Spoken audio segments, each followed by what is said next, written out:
যে নারী রান্নাঘরে 3টি কাজ করবে তার কপাল খুলে যাবে, ঘরের ভিতরে বরকত আসতে থাকবে, রিজিক আসতেই থাকবে, আল্লাহ প্রদত্ত নিয়ামত দিয়ে আমার আল্লাহ তাকে ভরপুর করে রেখে দিবেন যদি আপনি রান্নাঘরে 3টি কাজ যদি আপনি করতে পারেন।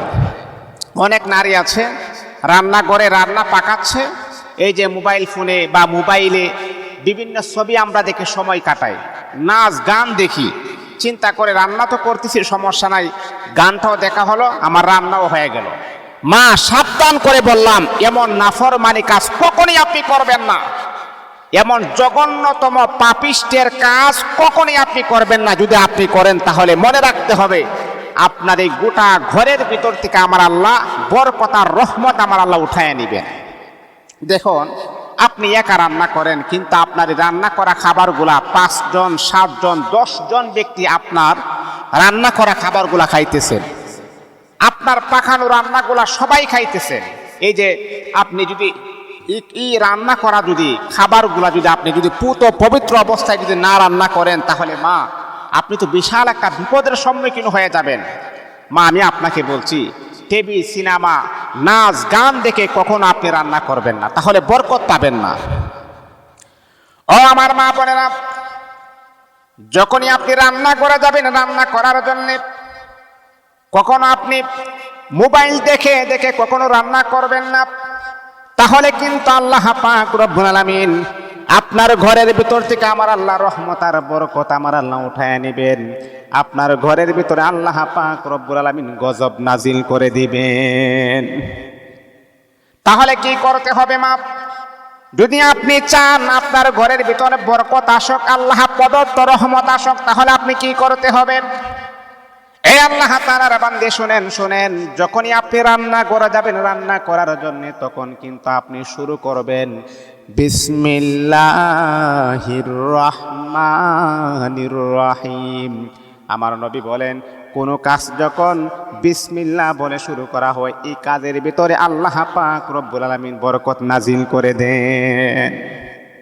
যেই কোনো কাজ অথবা কোনো কাজ যখন শুরু করা হয় আল্লাহ পাকের নাম নিয়ে, এই কাজের ভিতরে আল্লাহ পাক 100% আমার আল্লাহ বরকত নাজিল করেন। যেই কাজ আল্লাহ পাক রব্বুল আলামিনের নাম নিয়ে শুরু করা হয় সেই কাজের ভিতরে আল্লাহ পাক বরকত দিবেন, এটা আল্লাহ পাকের ওয়াদা। আমার নবী শিখিয়েছেন, সাহাবায়ে কেরাম শোনো শোনো শোনো, যখনই তোমরা দুনিয়াবে কোনো কাজ করো না কেন, তখনই কিন্তু তোমরা বিসমিল্লাহ বলে আল্লাহ পাক রব্বুল আলামিনের নাম নিয়ে তোমরা শুরু করবা। ওই কাজটাকে পরিপূর্ণ করার জিম্মাদারি দায়িত্ব আমার আল্লাহ গ্রহণ করে নেই। আপনি যখন রান্না করবেন, রান্না করে গিয়ে পাক যখন বসাবেন, তখন আপনি কি পড়বেন? প্রথম নাম্বার হচ্ছে বিসমিল্লাহির রহমানির রহিম। এটা হলো 1 নাম্বার। 2 নাম্বার হলো মাপ। যখনই আপনি রান্না করার জন্য রান্নাঘরে যখন আপনি যাবেন, 2 নাম্বার হলো আপনি দুরূদ শরীফ পড়বেন। সবচাইতে ছোট দরুদ হলো সাল্লাল্লাহু আলাইহি ওয়াসাল্লাম, সাল্লাল্লাহু আলাইহি ওয়াসাল্লাম। তারপরে আপনি যদি পারেন একটু বাড়ায় পড়বেন, আল্লাহুম্মা সাল্লি আলা মুহাম্মাদি ওয়া আলা আলি মুহাম্মাদ কামা সাল্লাইতা আলা ইব্রাহিম ওয়া আলা আলি ইব্রাহিম ইন্নাকা হামিদুম মাজিদ। আল্লাহুম্মা বারিক আলা মুহাম্মাদি ওয়া আলা আলি মুহাম্মাদ কামা বারাকতা আলা ইব্রাহিম ওয়া আলা আলি ইব্রাহিম ইন্নাকা হামিদুম মাজিদ। ও মা, আপনি দুরূদ শরীফ পড়বেন। যদি আপনি সময় যদি আপনার কম থাকে তাহলে ছোট দুরূদটা আপনি পড়বেন, সাল্লাল্লাহু আলাইহি ওয়াসাল্লাম, সাল্লাল্লাহু আলাইহি ওয়াসাল্লাম, সাল্লাল্লাহু আলাইহি ওয়াসাল্লাম। সবচাইতে ছোট দুরূদ হলো সাল্লাল্লাহু আলাইহি ওয়াসাল্লাম। আপনি কমাস কম এই দুরূদ শরীফটা আপনি পড়বেন, সাল্লাল্লাহু আলাইহি ওয়াসাল্লাম। এই জন্যে মা, রান্না করার সময় রান্না করে গিয়ে 2 নাম্বার যে কাজটা আপনি করবেন সেটা হচ্ছে দুরূদ শরীফ আপনি পড়বেন। যতবার পারেন মনে মনে আপনি দুরূদ শরীফ পড়েন। একবার দুরূদ শরীফ পড়লে আল্লাহ পাক আপনার প্রতি 10টি রহমত নাজিল করে দিবেন, 10টি গুনাহ মাফ করে দিবেন, আপনার সম্মান 10 গুণ বাড়ায় দিবেন। আল্লাহু আকবার। আর 3 নাম্বার হচ্ছে আপনি শুকরিয়া আদায় করবেন, আল্লাহ পাকের শুকরিয়া আদায় করবেন। আল্লাহ বলে, বান্দা ও আমার বান্দি, যেই কোনো কাজে যেই কোনো অবস্থায় তুমি যখন শুকরিয়া আদায় করবা, আমি আল্লাহ নিয়ামত আরো বাড়ায় দিব।